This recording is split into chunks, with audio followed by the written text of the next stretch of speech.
Fala, alunos do terceiro ano. Seguinte, aula pro Enem aí, ó. Vamos dar uma classificada em algumas questões aí, que provavelmente são assuntos de Enem, beleza? Então vamos lá, gente, ó. Seguinte, na apostila de Enem de vocês, página 2, exercício 8. Vamos começar por ele aqui, ó. Página 2, exercício 8. Então vamos lá. Seguinte, gente, vamos fazer uma questão aqui de antiguidade, né, oriental, no caso aqui o Egito. É um conteúdo que ainda rola em Enem, beleza? Então vou ler aqui para vocês mais ou menos o enunciado que eu sempre faço aí, ó. O Egito é visitado anualmente por milhões de turistas de todos os quadrantes do planeta, desejosos de ver com os próprios olhos a grandiosidade do poder esculpido em pedra há milênios, as pirâmides e os numerosos templos construídos ao longo do Nilo. O que hoje se transformou em atração turística era no passado interpretado de forma muito diferente, pois... Então é o seguinte, gente, você pega toda a ideia da grandiosidade do Egito.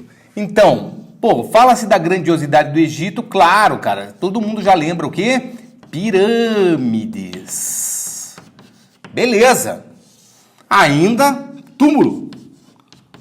Então vamos por aqui, ó, túmulo. Show de bola, sem nenhum problema, esse tipo de questão pode rolar ainda. Porém, gente, vamos fazer a ideia legal aqui, ó. Pô, se você pega o Egito, a maior grandiosidade do Egito não é a pirâmide, pelo menos na minha opinião, e sim é o quê?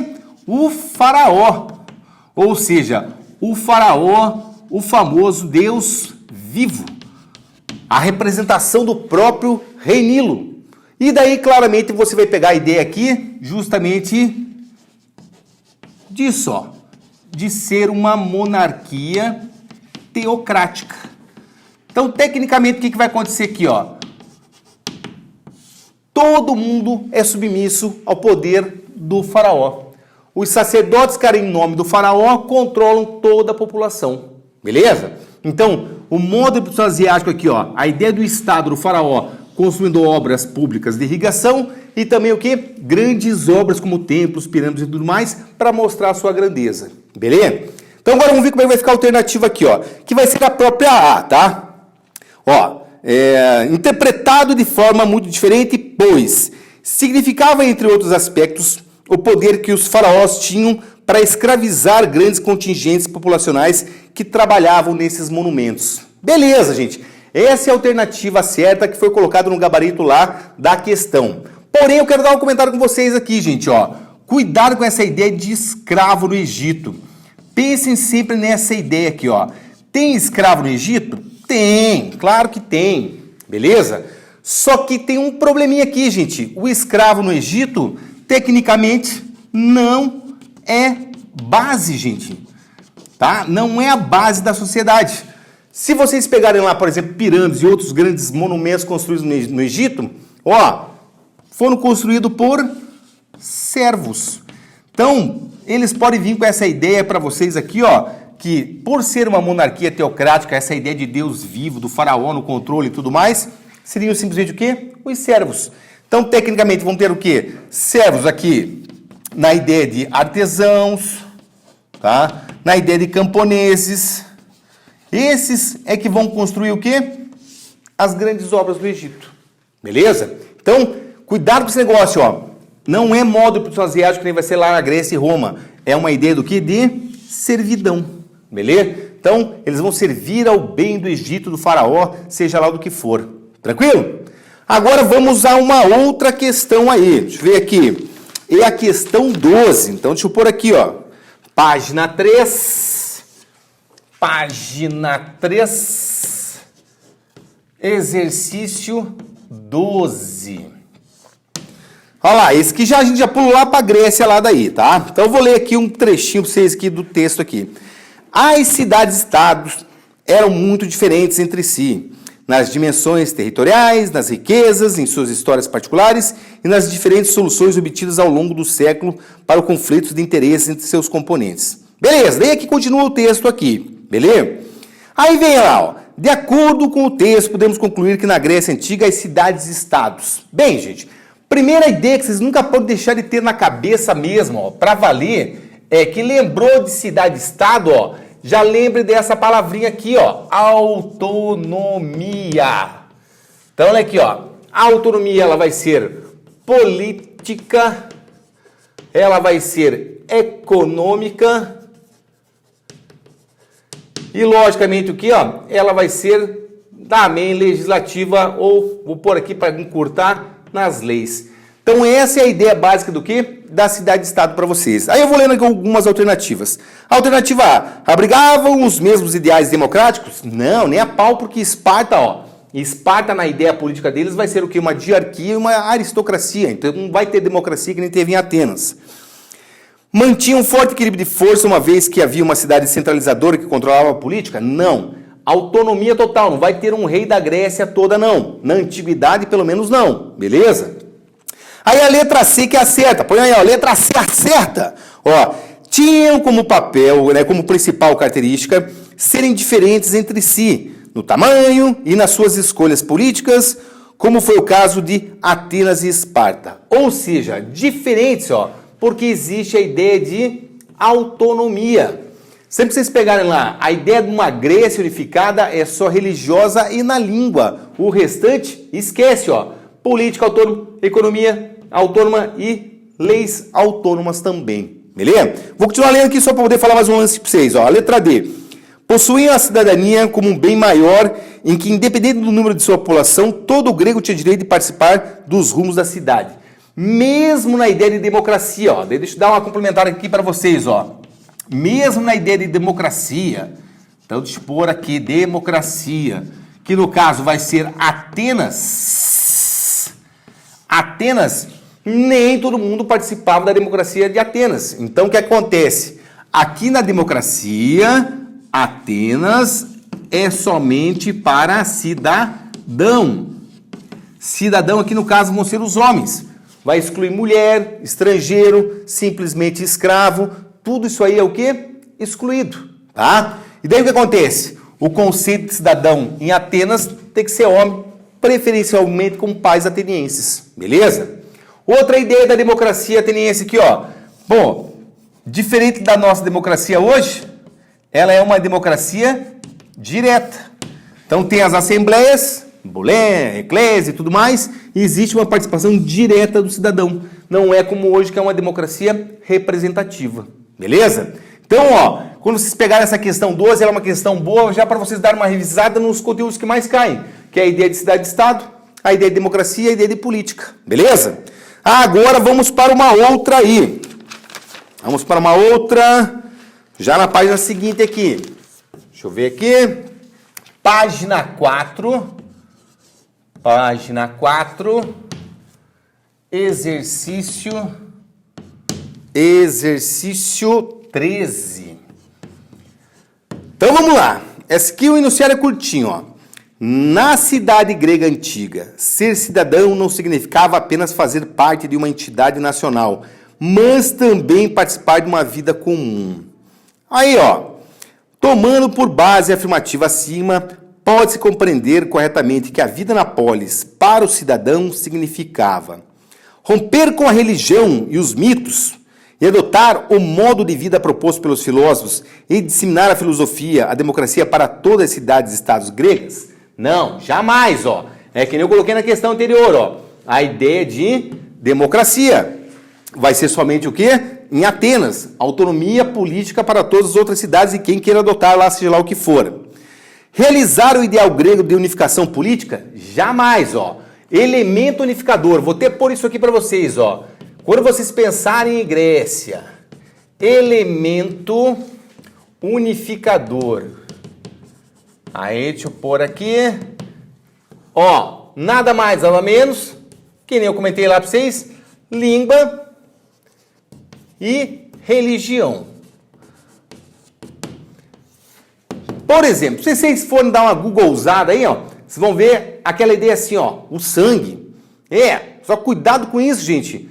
Porque, tecnicamente, cara, são povos que vão vir o quê? De diferentes regiões, né? Os indo-europeus, que eu comentei lá atrás com vocês numa aula, e, logicamente, vão se estabelecer na região dos Balcãs em épocas diferentes, tá? E, tecnicamente, também existe o quê? A ideia da língua. Claro que a língua, o grego, é uma língua só, mas vocês vão ver que também que é composto por dialetos. Então, se eles fizerem uma questão mais complexa para vocês lá, existe essa ideia do quê? De dialetos também. Agora vamos à alternativa correta aí, ó. Simplesmente, ó, significava exercer obrigatoriamente uma magistratura ao longo da vida, pois o aprendizado político por todos representava a garantia do bem-estar social e da manutenção da democracia. Então, o que acontece? Pode ver que aqui está pegando bem uma ideia mesmo do quê? De democracia. Ou seja, o regime tinha que ser o quê? Preservado. Aqueles que fossem contra a democracia teriam que fazer o quê? Uma retirada estratégica. Ou seja, que é o famoso ostracismo. Então, os inimigos da democracia eram expulsos da cidade, né, por um tempo lá de 10 anos. Tudo isso para preservar o quê? A democracia, no caso lá de Atenas, beleza? Então a ideia de cidadão era assim, se você vai pela democracia, você está dentro do esquema, senão você vai ter que o quê? Dar uma passeada por 10 anos aí, ou seja, uma espécie de um exílio, beleza? Agora, vamos só ler a D aqui, ó. Formar um corpo de súditos cujas decisões políticas se orientavam para a manutenção do poder econômico e religioso das famílias detentoras de frotas que comercializavam pelo Mediterrâneo. Meu, essa ideia de súdito aqui, ó, também ela fica meio exagerado. Sempre vocês pensaram nessa palavra aqui, ó, súditos. Súditos. Basicamente aqui, ó, o súdito é aquela coisa, somente obedece. Não é, cara, o conceito, cara, dentro dessa proposta, o quê? Democrática aqui em Atenas. E sim, participação. O súdito não participa, o cidadão participa. A gente vê isso bem mais claro daí quando pinta a ideia, a proposta, o quê? Do iluminismo. Beleza? Vamos a uma outra questão aí. Agora vamos aqui. Deixa eu procurar aqui. Aqui achei. Seguinte, ó. A questão vai ser a questão, deixa eu pegar um giz, página 7, exercício 26. Tem um baita de um texto aqui que começa mais ou menos assim, ó. O mundo greco-romano não se estruturava como os estados nacionais contemporâneos, mas de modo bem distinto, como cidades-estados, ou seja, a ideia de autonomia. Aí ele vai falando de todo esse processo aqui, ó. Daí, bem no finalzinho lá, ele fala assim, ó. Algumas poucas portos comerciais ou centros de grandes impérios atingiu a dimensão de verdadeiras metrópoles. Aí tem aqui, ó, e por vezes, como na Roma Imperial, chegaram à escala de 1 milhão de habitantes. Então, pode ver que ele faz toda uma descrição num baita de um texto aqui sobre a relação que existe o quê? Na antiguidade. Beleza. Aí tá aqui, ó. A respeito da organização política e territorial na Antiguidade Clássica, ou seja, vai pegar Grécia e Roma aqui, podemos concluir corretamente que... Aí aqui eu já vou direto, cara, para a verdadeira primeiro, tá, gente? A letra B. Diferentemente da organização política predominante entre os estados gregos, em Roma, tanto no período republicano como no período imperial, identificamos um estado centralizado. Beleza, gente. Então, o que eu quero colocar aqui para vocês é o seguinte, ó. Se você pega a ideia de Roma, tá? Então, Roma ela vai ter divisões aqui no processo inteiro dela. Se você pega assim justamente a cidade, ó, não esqueçam, a cidade de Roma, nós vamos ter o quê? Na fase da monarquia. Pô, a fase da monarquia é bem centralização mesmo, ó. Porque nós vamos ter o quê? Os reis. Então, o que acontece? Reis de origem etrusca, reis de origem latina. Beleza. Agora, se você pega Roma na fase da república, ó, nós não vamos mais ter o rei, mas nós vamos ter o quê? Justamente as magistraturas. Cônsul, tá? Vamos ter o ditador em períodos de crise, a gente vai ter simplesmente o questor, o censor, o pretor e tudo mais. Ou seja, já não é uma centralização, tá? E daí o que acontece? Na República vai se fortalecer um órgão, que é justamente o Senado Romano.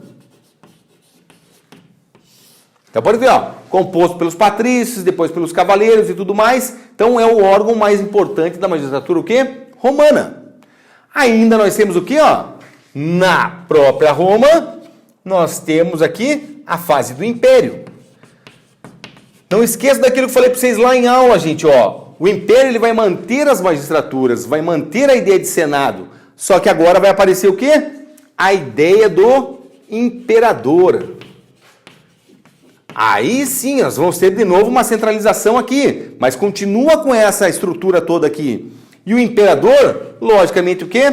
Ele vai ser um imperador de caráter divino. Então, deixa eu pôr aqui, ó.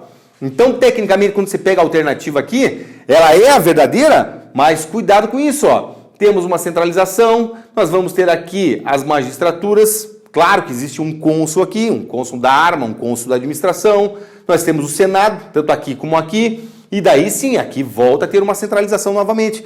Então, no conjunto todo da história do progresso de Roma, temos centralização aqui e centralização aqui. Beleza? Tranquilo? Vamos para uma outra questão agora. Deixa eu ver aqui, seguindo na página 9. Página 9. Página 9. Então, deixa eu pôr aqui, página 9, exercício 33. Vamos lá. Isso aqui é bacana, hein? O Império Romano enfrentou uma acentuada crise econômica, política e militar a partir do século III, até definitivamente cair diante das invasões bárbaras no século V. Dentre as razões da decadência de Roma, podemos relacionar. Aí eu vou começar aqui pela letra E, daí vocês já vão ver o porquê. Excessiva e abundante oferta de mão de obra escrava? Não, esquece isso aí. Epidemias urbanas como a peste negra contribuíram para acarretar a decadência de Roma? Não. Peste negra vai ser na Idade Média, gente. Século simplesmente lá o quê? 14. Porém, gente, já que está na moda aí falar disso, cuidado aqui, ó. Nós vamos ter em Roma também, século 3, ó. Deixa eu apagar aqui. Século 3, uma peste. Incrivelmente, minhas crianças, essa peste aqui, ó, deu uma balançada também no Império Romano. Se vocês derem uma pesquisada aí, vocês vão ver a peste em Roma do século III, vocês vão ver ela com diversos nomes. Mas também, gente, contribuiu para o declínio, sim. Só que daí não é a peste negra, tá? Não tem essa referência aí com peste negra. Agora, vamos aí na letra C. Os conflitos entre romanos e germanos decorrentes das invasões acabaram caracterizando a denominada Guerra dos 100 Anos. Bah! Não! Guerra dos 100 Anos, gente, daí vai ser também lá entre a Inglaterra e a França e vai terminar em 1453, ou seja, Baixa Idade Média. Então também não tem nada a ver com isso aí. Agora, gente, também é relacionado com a crise do século III, as guerras. Aí, importantíssimo que eu coloco para vocês aqui, ó. Nesse mesmo século III aqui, século III, porém de novo, ó, no século III nós vamos ter o quê? O fim da Pax Romana. Tecnicamente até lá então, ó, os romanos simplesmente porque não tinham inimigos. A partir de agora, não só eles têm inimigos, são os bárbaros, mas como estão o quê? Enfrentando diversos problemas e isso vai contribuir também para o quê? Para o declínio do império. Vamos à letra B. A população residente em Roma rebelou-se contra o autoritarismo do Estado Imperial? Não! Ó, aí o processo da letra B é relacionado com o quê? Com os bárbaros. Então, os bárbaros que vão destituir o último imperador romano, o Rômulo Augusto. E vamos à letra certa, gente, que é a letra A. Ó, falência do mundo escravista e debilidade militar de Roma possibilitaram a chegada dos chamados bárbaros, primeiramente em movimentos de imigração pacífica e posteriormente ficarem em invasões violentas. Basicamente, essa letra A aqui, a gente vai pegar 3 aulas que eu dei para vocês. Se vocês guardarem essa letrinha A aqui, ó, vocês já matam um monte de coisa, beleza? Porque, tecnicamente, vocês têm que pensar assim, ó. Lembra que eu coloquei lá para vocês na aula, ó.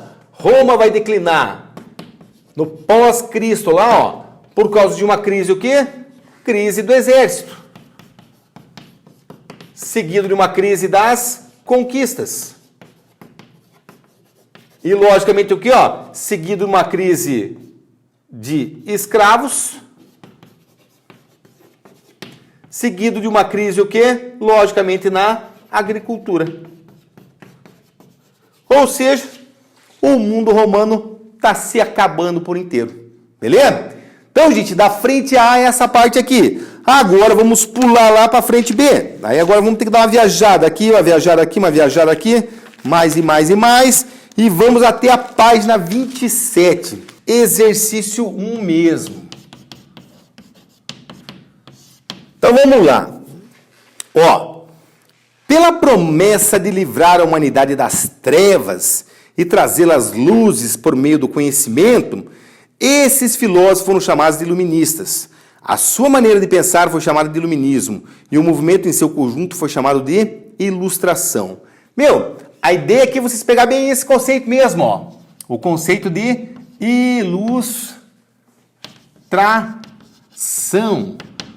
Porque, meu, não é só na política e na economia, não, ó. Vai ser na política, na economia, principalmente aqui também na cultura.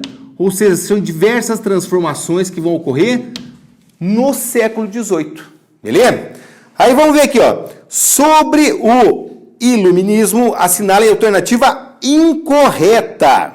Então vamos direto na letra certa aqui para eu poder escrever uns bagulhitos para vocês, ó. Os pensadores iluministas eram ateus. Voltaire foi um defensor entusiasmado de que as igrejas deveriam ser queimadas e os clérigos executados. Seu pensamento influenciou o ateísmo, que preponderou durante a Revolução Francesa. Então vamos lá, gente.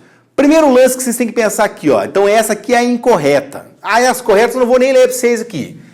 Pegou a ideia de iluminismo? Já crava aqui, ó. A base de tudo é a razão. Tá? Então pense, ó. A razão vai ser a ideia do quê? Da investigação, da experiência. Ou seja, tudo através do conhecimento racional. Meu, guardou isso aqui, você já consegue resolver bastante questão em relação ao quê?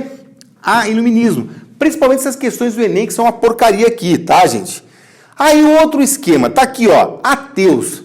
Não, ninguém é ateu, gente. Lembra daquele conceito que eu falei para vocês, ó. Aqui agora vai ser aprofundar a ideia de deísmo. Ou seja, aqui agora a ideia é cada vez maior de um Deus natural.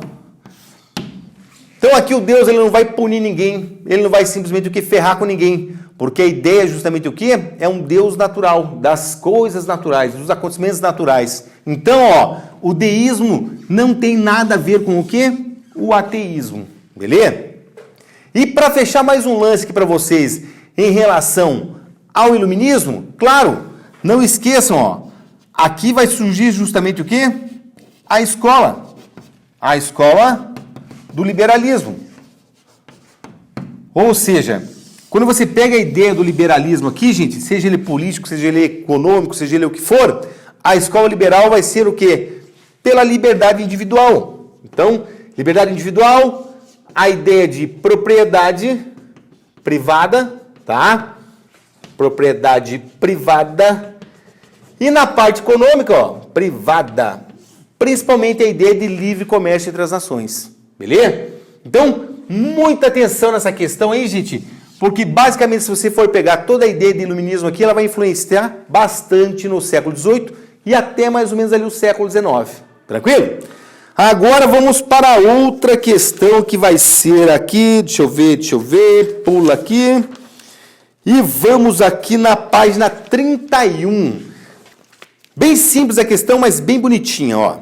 Sobre a Revolução Industrial e suas consequências. Julgue as afirmações aqui. Gente, outro lance. Pegou para qualquer tipo de vestibular, cara, de Enem, Revolução Industrial é tri importante. Porque ela é do século XVIII. E assim como a ideia do iluminismo aqui, ó, a Revolução Industrial vai transformar a cabeça de todo mundo. E isso vai até hoje, gente, tá? Porque a revolução aqui não é somente a ideia da máquina, é a ideia do pensamento, é a ideia da transformação, beleza? Aí o que acontece? Vamos lá. Desenvolveu o seu sistema fabril e ocorreu a separação entre capital e trabalho. Bem isso aí, gente, ó. Então coloquem verdadeiro nessa aí e já vão pensando aqui, ó. Se vocês pegarem a ideia aqui, ó, sistema fabril. Deixa eu colocar aqui, ó. O sistema fabril é um sistema que vai envolver, logicamente, vigilância. Tá? Então, o que acontece? Basicamente, você vai ver assim, ó. O cara, o homem, era um artesão livre, vivia livre, dono do seu tempo, dono de sua produção, dono do seu conhecimento. A partir do momento que ele cai no sistema fabril, ele vai passar o quê? Por um pesado sistema de vigilância. Ele vai ter chefe, ele vai ter imediato, ele vai ter horário, ele vai ter produção a cumprir. Ou seja, basicamente ele vai ser o quê? Um escravo dentro da fábrica, porque ele é vigiado 72 horas por dia dentro da fábrica. Porém, esse cara também é vigiado o quê? Fora da fábrica. Basicamente, você vai ver ali que existem as vilas operárias, onde o cara mora perto do serviço, para justamente ele ser o quê? Vigiado. Para não sair beber, para não sair ficar na farra a noite inteira e não ir trabalhar o dia seguinte. Porque o sistema fabril, como o nome já diz, é um sistema. Então vai ter a divisão de trabalho, cada um faz uma parte. Se um falta, a produção para. Então por isso que existe o quê? Essa ideia da vigilância aí no sistema fabril. Então imagine a transformação que foi isso na cabeça daquele povo naquela época lá. Beleza? 2. Acelerou-se o processo de divisão social e técnico do trabalho, ou seja, cada um faz uma parte agora. E os operários deixaram de ter o controle do processo produtivo. Bem isso aí, gente, ó. Isso aqui vai contribuir para que o trabalhador, o operário, passe a ficar, logicamente, o quê? Burro, tá? Porque antes ele sabia o quê? Fazer toda a parte do processo. Então ele pegava lá uma cadeira, ele sabia fazer os pés, o assento, o encosto e tudo mais. Agora não, dentro de uma fábrica ele vai fazer o quê? As pernas. O outro vai fazer o quê? O assento, o outro vai fazer o quê? O encosto. E assim, ele não vai mais saber fazer o processo inteiro. Então ele vai ficando o quê? Altamente burro. Beleza? Então a divisão do trabalho vai ser ruim nesse processo aí. Belezinha? Então põe aí 2 verdadeiro. Apesar do seu fracasso inicial, os luditas obtiveram grandes garantias relacionadas à estabilidade no trabalho. Não, vixe, esquece o ludismo, cara, como alguma ideia positiva para atingir algum objetivo trabalhista, gente. Você vai começar a ver alguma melhora assim, ó, não com o ludismo, mas sim o cartismo. Então, se você pegar o cartismo, ele vai pegar lá bem a década de 30. Deixa eu pôr aqui, ó, mais ou menos 1830, o início do processo todo do cartismo. Então é aqui que vai começar o quê? A se desenvolver todo um processo relacionado ao quê? A algumas melhorias. Mas isso aí, gente, só vai se consolidar a partir da metade do século XIX e muito mais lá a partir de 1870, 1880 e assim por diante. Beleza? Então, o cartismo basicamente quebrava o sistema. O ludismo pregava a quebrar o quê? A máquina. A máquina não precisa ser quebrada, o que precisa ser quebrado é o sistema, beleza? Então a 3 é falsa. A 4, longas jornadas de trabalho, salários baixos, exploração da mão de obra infantil, feminina, foram algumas das consequências da primeira Revolução Industrial. É verdadeiro. Só que, gente, sempre a gente tem que colocar assim, ó. Sempre, cara, com muito cuidado. A mulher trabalha e é explorada? É sim, claro. Existe o que? Trabalho infantil? Sim, também existe trabalho infantil. Com certeza, tá? Inclusive, os dois são bem mais baratos que a mão de obra de um homem. Só que, por favor, gente, não é a maioria. Longe disso. A maioria que trabalha nas fábricas ainda são o quê? Homens, tá? Então, cuidado com esse lance aí. Todo mundo é explorado. Mulher, homem, criança, mas a mulher aqui não é ainda a maioria a ter o quê? Simplesmente as funções dentro das fábricas lá no século XVIII, beleza? E vamos a 5, essa é falsa, ó. Muitos empresários influenciados pelas obras de Karl Marx procuraram humanizar o capitalismo, possibilitando ainda, na primeira metade do século XIX, leis que protegiam os trabalhadores. Não, isso aqui é muito falso. Alguma coisa parecida com essa alternativa 5 aqui, gente, vai ser a ideia do quê? Dos socialistas utópicos.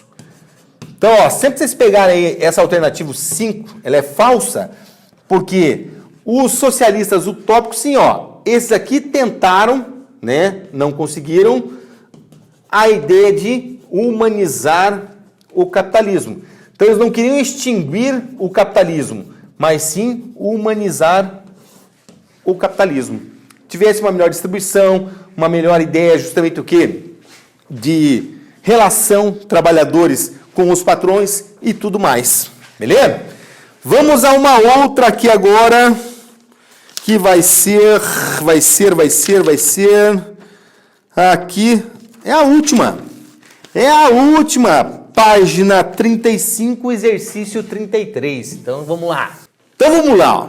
A expansão das potências imperialistas a partir do século XIX trouxe várias transformações ao mundo contemporâneo. Entre os principais acontecimentos podemos destacar, exceto, ou seja, vamos lá. Gente, a ideia aqui é o seguinte, ó. Essa questão que é boa para eu poder revisar um lance para vocês. Então, no século XVIII, ó, como a gente viu, teve o Iluminismo e a Revolução Industrial. Tá? Então, sempre abracem esse lado aqui. Outra, a ideia aqui, ó. Deixa eu puxar daqui que agora fica melhor, ó. A Revolução Industrial, logicamente, o quê? Por assim que fica melhor, ó. Vai ser a mãe do imperialismo.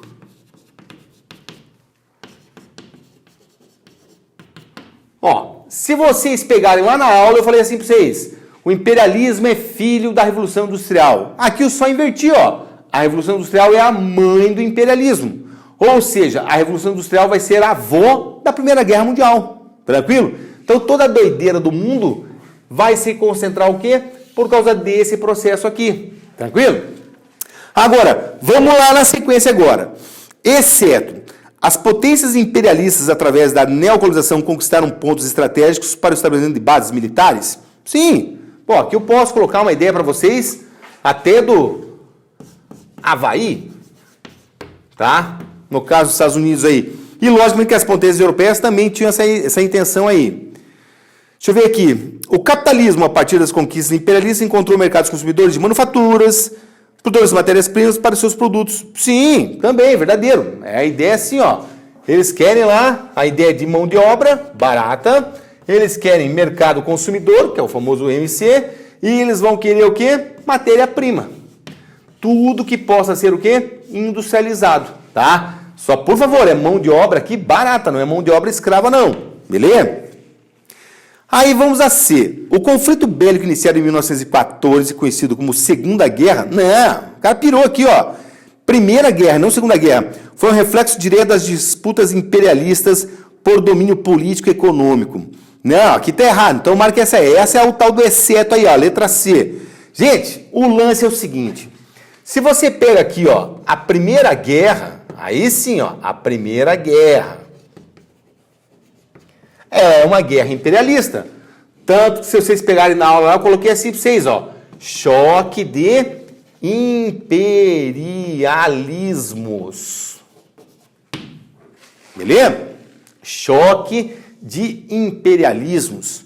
A Segunda Guerra também é uma guerra imperialista. Claro que é. Só que depois da Segunda Guerra Mundial, a gente muda um pouco aqui, ó. Continua sendo uma ideia imperialista, só que a gente vai sempre usar a ideia de choque de ideologias. Porque daí a gente vai ter lá uma disputa do nazismo, do fascismo, do capitalismo e do socialismo. Então, basicamente, a Segunda Guerra Mundial envolve imperialismo, só que não com aquela herança totalmente maldita da Primeira Guerra Mundial. Agora reforçado, sim, por ideologias. Beleza? Então, a letra C é errada aí. D. A Primeira Guerra teve, entre outros fatores, a disputa ocorrida em países industrializados por mercados consumidores, produtores, matéria-prima, acentuando a polarização entre a Inglaterra e a Alemanha. Inglaterra e a Alemanha, simplesmente França e a Alemanha, ou seja, era todo mundo contra a Alemanha aí, tá? A expansão imperialista promovida a partir do século XIX avançou o domínio capitalista, principalmente entre os países do continente asiático, além de se intensificar os domínios sobre a América Latina. Sim, gente. A ideia é se pensar, ó, geralmente nas aulas eles dão pouca atenção. Europeus estão na Ásia, mas asiáticos também estão fazendo política na Ásia. Então não esqueçam vocês, hein, meus nobres, dessa nação aqui, ó, o Japão. Ó, Japão, Era Meiji. Por causa da importância inteira que vai ter no Japão, gente. Então, ó, o processo de desfeudalização do Japão vai fazer com que o Japão cresça muito economicamente. E, logicamente, chega na Primeira Guerra Mundial ali, o Japão é fortíssimo. É uma potência imperialista. Os conflitos lá com a Coreia, os conflitos com a China e tudo mais. E daí, gente, a importância do Japão mora no seguinte. Se vocês pegarem a Segunda Guerra Mundial, pode ver, ó, os interesses japoneses ainda são interesses o quê? Imperialistas. Por isso que eles vão lá e invadem o quê? A China. Tá? Então, basicamente, cara, tudo começa no século XVIII e vai se estendendo até o século XX. E até, por que não dizer, no século XXI. A ideia é o quê? Manter imperialismo aqui. Alunos, último exercício. Aproveitem bem essa aula para tirar dúvida aí em tudo que vocês tiverem em relação, principalmente ao século XVIII para frente aí. Valeu? Bons estudos. Tchau, tchau para vocês aí.